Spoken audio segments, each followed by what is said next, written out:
Bismillahirrahmanirrahim. Assalamualaikum warahmatullahi wabarakatuh. Part 2, bagaimana caranya supaya kita lulus tes tulis seleksi calon pelatih PKBPI daerah Kabupaten Kota tahun 2022. Berikut penjelasan saya mengenai kisi-kisi publikasi ilmiah pada kompetensi profesional 2. Publikasi ilmiah. Teman-teman sekalian, publikasi ilmiah adalah sistem publikasi yang dilakukan berdasarkan peer review dalam rangka untuk mencapai tingkat objektivitas setinggi mungkin. Jadi seperti itu, publikasi ilmiah itu ada banyak macamnya. Yang pertama ada presentasi pada forum ilmiah, ada publikasi ilmiah hasil penelitian atau gagasan inovatif pada bidang pendidikan formal, ada karya tinjauan ilmiah, kemudian yang keempat ada tulisan ilmiah populer atau artikel ilmiah populer, kemudian ada artikel ilmiah, kemudian juga ada publikasi buku teks pelajaran, buku pengayaan, dan pedoman guru. Nah, ada beberapa. Kemudian berikut akan saya jelaskan satu persatu. Yang pertama, presentasi pada forum ilmiah. Maksudnya kita mengikuti pertemuan ilmiah untuk memberikan presentasi baik sebagai pembahasan atau pembahas pada pertemuan ilmiah tersebut. Agar kita bisa menggunakannya sebagai angka kredit, diperlukan bukti fisik berupa makalah yang sudah disajikan pada pertemuan ilmiah dan telah disahkan oleh kepala sekolah atau madrasah.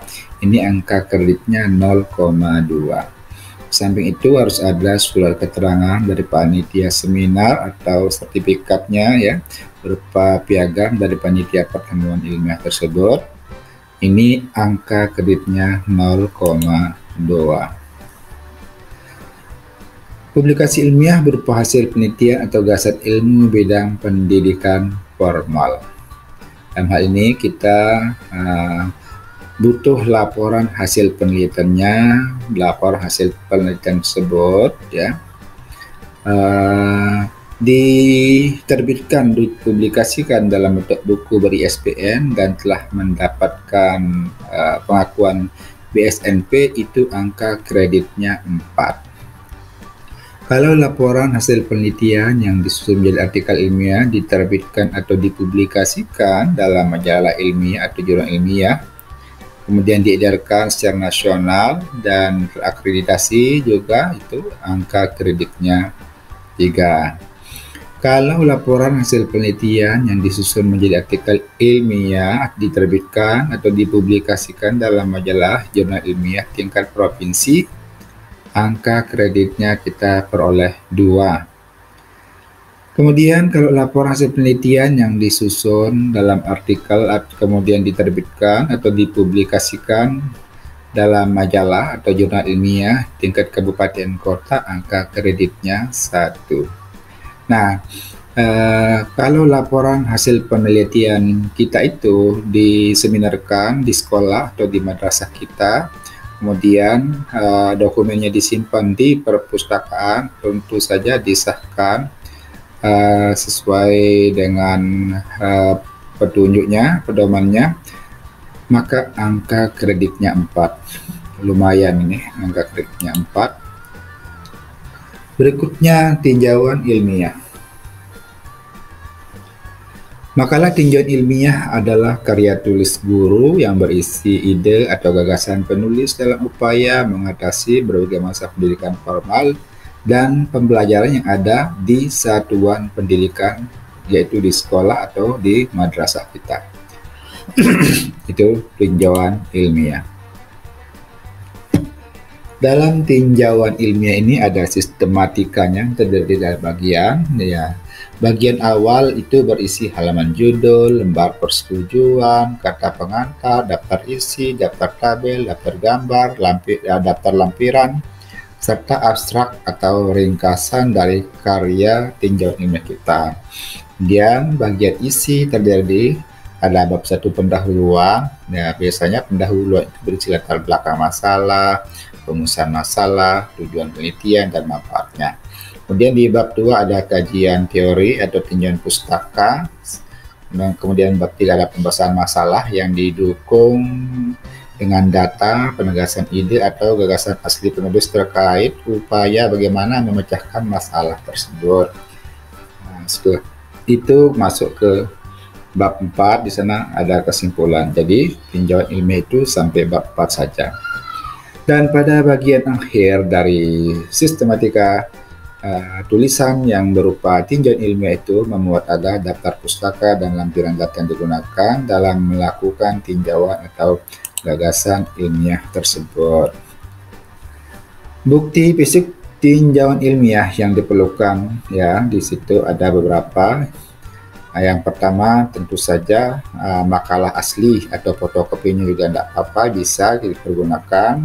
Kemudian dilampirkan dengan surat pernyataan keaslian karya yang ditandatangani oleh kepala sekolah atau madrasah. Berikutnya juga di situ dilampirkan juga surat keterangan dari kepala perpustakaan sekolah atau madrasah yang menyatakan bahwa arsip dari buku, jurnal, makalah yang sudah kita buat itu memang betul tersimpan di perpustakaan sekolah atau di perpustakaan madrasah, ya, ditandatangani oleh kepala perpustakaan sekolah atau madrasah kita. Baik, lanjut. Kemudian besaran angka kredit yang kita peroleh dari tinjauan ilmiah di bidang pendidikan formal itu 2, ya, angka kreditnya 2, lumayan. Berikutnya tulisan atau artikel ilmiah populer. Nah, ini yang jarang kita buat oleh guru-guru, apalagi guru PAI.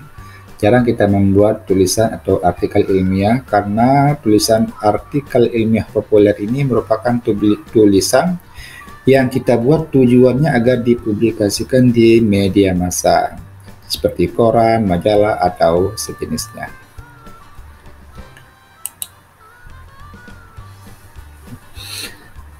Teman-teman sekalian, artikel ilmiah populer ini mengandung isi pengetahuan berupa ide atau gagasan pengalaman penulis yang menyangkut bidang pendidikan pada satuan pendidikan penulis yang bersangkutan. Jadi kalau kita seorang guru, sebaiknya kita menulis sesuai dengan bidang tugas kita. Kalau kita guru PAI, ya sebaiknya ya bagusnya kita tulis tentang ide-ide dalam hal ini yang berkaitan dengan KPAI-an. Kerangka isi dari tulisan artikel ilmiah populer itu biasanya kita menyesuaikan diri dengan persyaratan yang telah ditetapkan oleh media massa yang kita tuju agar mempublikasikan tulisan kita. Misalnya kalau koran, kalau misalnya media Indonesia, kita bidik media Indonesia, maka kita harus mengikuti kerangka tulisan ilmiah populer yang dipersyaratkan oleh media tersebut. Kalau koran itu misalnya koran tingkat provinsi, misalnya kalau di tempat kita di NTB itu ada misalnya NTB Pos, maka ketika kita mengirim tulisan kita, artikel ilmiah populer kita sesuaikan dengan apa maunya, ya, sistematika apa yang dipersyaratkan oleh koran NTB Pos, baru baru tulisan kita itu bisa diterima.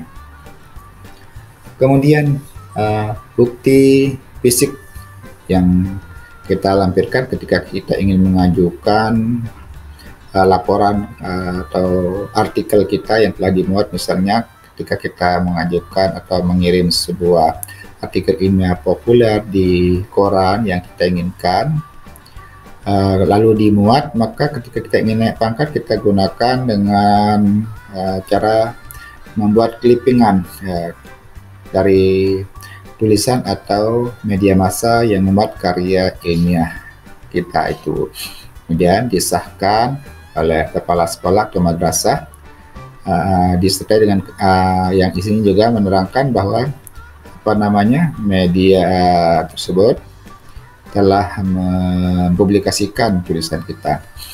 Bila berupa fotokopi, itu harus ada surat pernyataan dari kepala sekolah atau madrasah yang menyatakan bahwa memang karya kita yang berupa fotokopi itu memang betul kita yang membuatnya. Angka kredit yang dapat kita peroleh ketika kita punya artikel ilmiah itu dimuat di koran, ya, di majalah, sesuai dengan tingkatannya. Kalau artikel ilmiah kita, populer kita itu berhasil dimuat di media atau koran tingkat nasional, itu angka kreditnya 2. Dan kalau artikel ilmiah populer kita yang tertulis, ya, itu dimuat di media provinsi, kita dapat angka kredit 1,5. Berikut publikasi ilmiah yang dapat dijadikan sebagai bahan untuk angka kredit, yaitu artikel ilmiah di bidang pendidikan. Berisi gagasan tinjauan ilmiah di bidang pendidikan formal dan pembelajaran di satuan pendidikan yang dimuat di jurnal ilmiah. Artikel ilmiah bidang pendidikan itu biasanya dimuat pertama bagian awalnya berupa pendahuluan. Di situ menguraikan biasa muat pendahuluan, ya, harus menguraikan latar belakang masalah, rumusan masalah, tujuan dan manfaat daripada tulisannya itu, kajiannya itu. Kemudian ada kajian teori yang menguraikan tentang teori-teori yang relevan dengan kajian yang sedang didalami. Kemudian di bagian berikutnya ada pembahasan tentang gagasan, ya, berupa ide penulis dalam upayanya memecahkan masalah di dalam pendidikan dan pelajaran yang ada di sekolah atau di madrasahnya. Kemudian didukung oleh teori dan data-data yang relevan. Kemudian bagian akhir ada kesimpulan. Artikel ilmiah bidang pendidikan ketika kita gunakan untuk naik pangkat itu lumayan nilainya. Ketika artikel ilmiah dalam bidang pendidikan formal dan pelajaran kita itu dimuat di jurnal tingkat nasional, itu angka kreditnya 2. Kalau dia dimuat di jurnal tingkat nasional tapi tidak terakreditasi atau tingkat provinsi dan terakreditasi, angka kreditnya 1,5.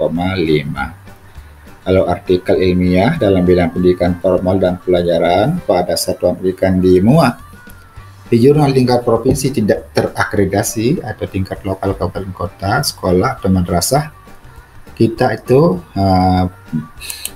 angka kreditnya 1. Terakhir, publikasi buku teks pelajaran, buku pengayaan atau pedoman guru. Di sini ada beberapa macam buku yang bisa kita buat. Yang pertama ada buku pelajaran, ada buku dalam bidang pendidikan, kemudian ada modul atau diktat pembelajaran yang dibagi per semester. Kemudian ada buku pedoman guru, ada karya terjemahan. Berikut saya akan menyampaikan secara ringkas apa itu dan bagaimana. Yang pertama, buku pelajaran. Kerangka isi buku pelajaran dapat dibuat, ya. Yang pertama berisi pengantar, kemudian setelah ada pengantarnya, ada bagian pendahuluan yang terdiri daftar isi dan tujuan buku pelajaran tersebut. Bagian isi terdiri dari judul bab, topik isi bahasan, penjelasan tujuan bab, uraian isi pelajaran, penjelasan teori, sajian contoh, dan soal-soal latihan. Jadi itu isinya buku pelajaran. Kemudian di situ ada juga bagian penunjang yang terdiri dari daftar pustaka dan data diri penulis. Sedangkan modul atau diktat itu berisi di sana ada petunjuk bagi siswa kemudian ada isi materi bahasa, uraian, dan contoh-contoh, kemudian ada lembar kerja siswa, ada evaluasi, kunci jawaban, ada juga di situ pegangan guru, ya. Ini kita buat ketika kita membuat modul. Kalau di dalam buku dalam bidang pendidikan ini, ya, kita buat buku dalam bidang pendidikan, maksudnya misalnya buku umum, tetapi dia membahas tentang hal-hal yang berkaitan dengan pendidikan, entah itu pendidikan keagamaan atau lainnya, itu berisi pengetahuan yang terkait dengan bidang pendidikan, ya, tidak hanya pada siswa pada yang pendidikan tertentu, tidak hanya membantu siswa dalam mata pelajaran tertentu atau sebagai bahan pegangan mengajar guru, juga untuk memberikan informasi pengetahuan dalam bidang kependidikan guru atau kelompok guru yang berkemampuan terhadap isi buku. Kemudian ada juga buku berupa karya terjemahan. Isinya berupa tulisan yang dihasilkan dari menerjemahkan buku pelajaran atau buku dalam bidang pendidikan dari bahasa asing atau bahasa daerah ke bahasa Indonesia atau sebaliknya. Nah, kerangka karya terjemahannya biasanya mengikuti kerangka isi dari buku yang kita terjemahkan tersebut. Kemudian ada juga buku pedoman guru. Isinya ini di bagian awal ada halaman judul, identitas, ada tahunnya, ada lembar persetujuan kepala sekolah, kata pengantar, daftar isi, biasalah kalau bagian awal. Kemudian di bagian isi ada pendahuluan, rincian rencana kerja selama setahun dalam meningkatkan kompetensi kita sebagai guru. Dan di bagian penutup di situ ada ringkasan rencana kegiatan dan rencana target yang ingin dicapai. Baru kemudian di bagian akhir, di bagian penunjang, di situ kita tampilkan lampiran-lampiran yang diperlukan. Nah,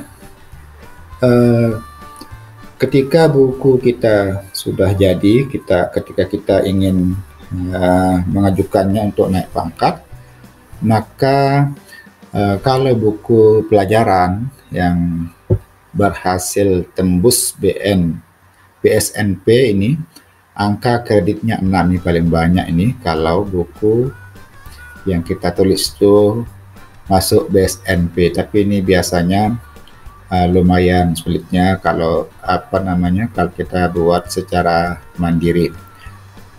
Tetapi kalau dia ber-ISBN, kita ber-ISBN dan tidak masuk BSNP, lumayan juga angka kreditnya 3. Kalau buku tadi diterbitkan atau dicetak tapi tidak ber-ISBN, angka kreditnya 1. Nah, kemudian kalau buku yang kita buat dalam bidang pendidikan, itu kalau dia ISBN, angka kreditnya 3, kalau non-ISBN 1,5. Sedangkan modul atau diktat pembelajaran per semester kalau kita buat itu, kalau di levelnya tingkat provinsi, ya, angka kreditnya 1,5. Di kabupaten kota angka kreditnya 1. Kemudian kalau di sekolah, tingkat sekolah, angka kreditnya 0,5. Kemudian ada karya terjemahan. Sebagai yang saya jelaskan tadi, angka kreditnya 1. Buku pedoman guru angka kreditnya 1,5. Itulah teman-teman beberapa bentuk-bentuk publikasi ilmiah yang kiranya dapat menjadi gambaran ketika teman-teman nanti akan mengikuti tes seleksi calon pelatih PKB daerah. Maka teman-teman saya sarankan untuk bisa memahami dan menguasai hal-hal yang sudah saya sebutkan tadi.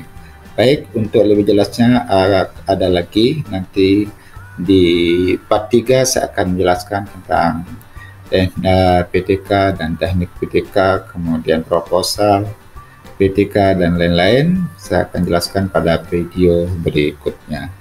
Teman-teman, Mari kita biasakan diri menulis, tulis apa yang Anda lakukan dan lakukan apa yang Anda tulis. Semoga video pendek ini bermanfaat. Terima kasih. Mohon maaf atas segala kurangannya. Assalamualaikum warahmatullahi wabarakatuh.